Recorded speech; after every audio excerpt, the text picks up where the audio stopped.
സൗഖ്യമാക്കുന്ന വചനമല്ലേ. Hallelujah. അപ്പോൾ വചനത്തിൻ്റെ ശക്തി വ്യാപരിക്കേണ്ടതുപോലെ വ്യാപരിക്കുവാൻ നമ്മളൊരു മുഖാന്തരമായി നിന്നു കൊടുക്കണം. സ്തോത്രം. അപ്പോൾ ഒന്നാമത്തെ പ്രത്യേകത, ഇത് വിശുദ്ധമാണ്, വിശുദ്ധമായ തിരുവെഴുത്തുകളാണ്. രണ്ടാമത്, ഈ തിരുവെഴുത്തുകൾ അത് നമ്മെ കൊണ്ടുപോകുന്നത് രക്ഷയിലേക്കാണ്.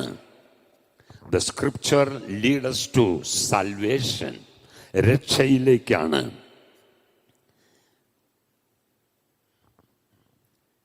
വേദപുസ്തകം വായിച്ചതുകൊണ്ടല്ല രക്ഷിക്കപ്പെട്ടത്. വേദപുസ്തകം വായിച്ചതുകൊണ്ടല്ല രക്ഷിക്കപ്പെട്ടത്.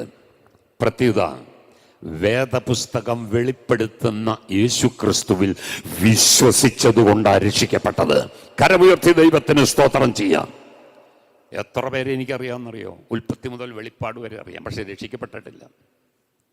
119 സങ്കീർത്തനം കാണാതെ പറയണോ? ഇവിടെ ഇരിക്കുന്ന എത്ര പേർക്ക് പറയാൻ പറ്റും? എന്നാൽ കാണാതെ പറയാവുന്നവരുണ്ട്. പക്ഷെ രക്ഷിക്കപ്പെട്ടോ എന്ന് ചോദിച്ചാൽ എന്താ രക്ഷ? ഞങ്ങൾ പാരമ്പര്യമായിട്ട് ക്രിസ്ത്യാനികളാണ്. സ്തോത്രം. അത് കൈവച്ചാൽ മതി.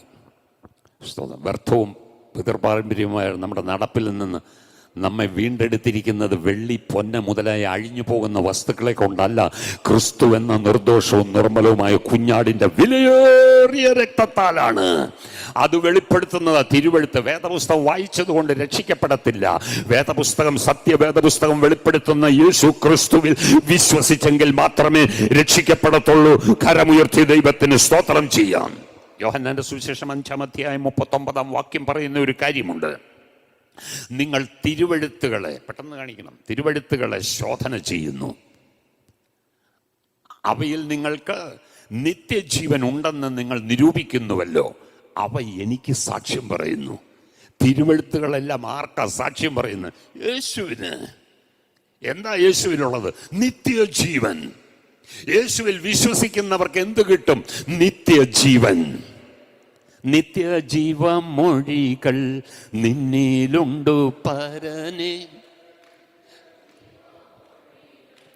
നിന്നിലുണ്ടു പരനെ, നിന്നെ വിട്ടിട്ടടിയങ്ങൾ എങ്ങുപോയി വസിക്കും.